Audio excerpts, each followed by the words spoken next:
Hey everyone, welcome back to the channel. My name is Kylie, thank you for being here.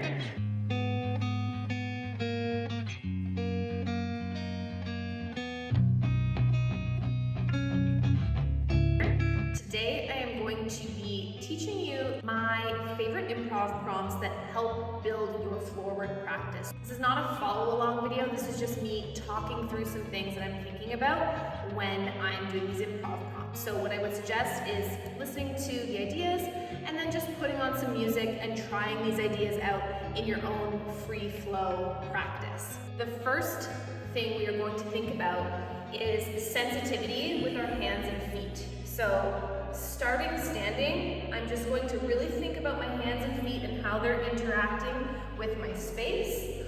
And then I'm eventually going to let this take me down to the floor. And every step of the way, I'm feeling and I'm sensing with my hands and feet, whether they are in the air or whether they are on the floor. So of course we know that in floor work, we have to find our way up and down from the floor as well. So in that process, we want to maintain that sensitivity with our hands and feet.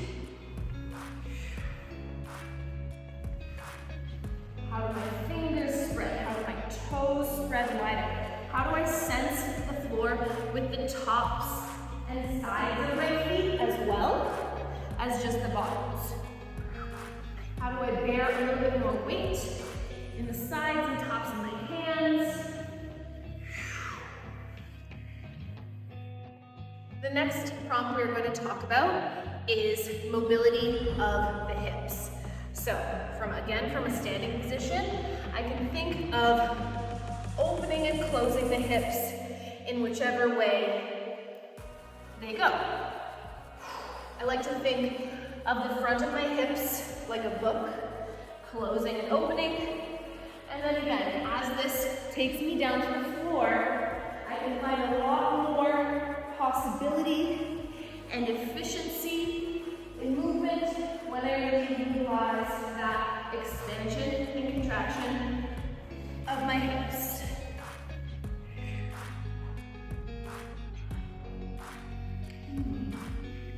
I can think of it from a flexibility standpoint as well. So moving myself through positions where my hip flexibility is challenged, or my hip openness, or my hip rotation. So how do I challenge the mobility of my hips to then be able to use that and be more mobile in my floor work practice? Okay, the third thing we're going to talk about is moving down from our hips into our knee mobility. So when we're moving through our floor work practice, we're going to find ourselves in a lot of different positions on the knees, in deep knee bends. So we're going to do a little improvisation where we're really thinking about opening and then closing the knees. And how do I take weight into my knees? How do I take weight into my knees in different positions? How do I use my knees to drive me through space?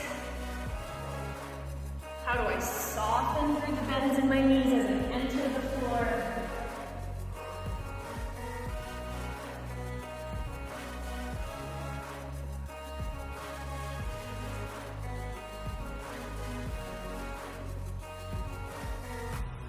The fourth prompt I'm going to give you, we're going to talk about today, is thinking about the weight of our head.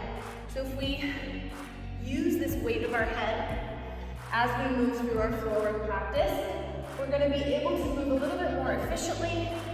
Our quality of movement is going to improve. We're going to be seeing our space more fully. We're going to be letting our head and neck go, which gives you more of a sensation or more of an illusion of freedom in your movement. The more you can let your head go, the more free you're going to feel. Okay, so we're just going to practice feeling the weight of our head. We can start at standing. So good neck warm up as well. Also good conditioning for your balance. Sometimes we can get dizzy in our floor work. Focus on that element as we warm up. Chances are, as we're practicing, our brain is going to be a little bit more ready to accept that feeling of being off balance, being a little dizzy. When I go for my inversions, really let my head go, releasing. Our final task for today, for our warm-up, is the concept of expansion and contraction. So this can apply on a full body level, standing and on the floor, but it can also apply in a more detailed way. So how do I contract through my chin and neck versus expand through my chin and neck? How do I do that through my armpit, through my hand, fingers, right? So we have these detailed versions of it, and then we have a little bit more of a full body interpretation of it. Expand, contract. So talking about our range of movement. How do we get to our largest shapes, and then how do we get to our smallest shapes and then expand once again. Again, this is helping with the efficiency of our movement on the floor, and also the aesthetic. How do I move bigger? How do I expand smaller so that I can then explode and get even more range, right? The smaller I start, the larger range of motion I can grow into.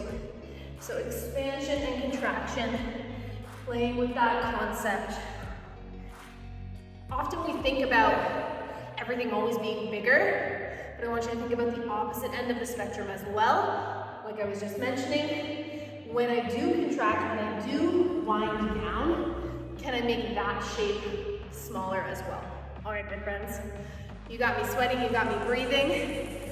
Take those 5 concepts, implement them into your warm-up, and then as you get into your floor work practice, see if you can keep them in mind as you move down the floor. So keeping those elements in the back of your mind, even when you're practicing choreographed sequences. So once again, thanks for joining me today. Let me know in the comments below which of these tasks was the easiest for you to grasp and which one might need a little bit more explanation or investigation. Thanks for stopping by. Don't forget to hit that like button and subscribe. Come on back next time for more floor work, dance, content, and material. And happy dancing. See you in the next one. Bye.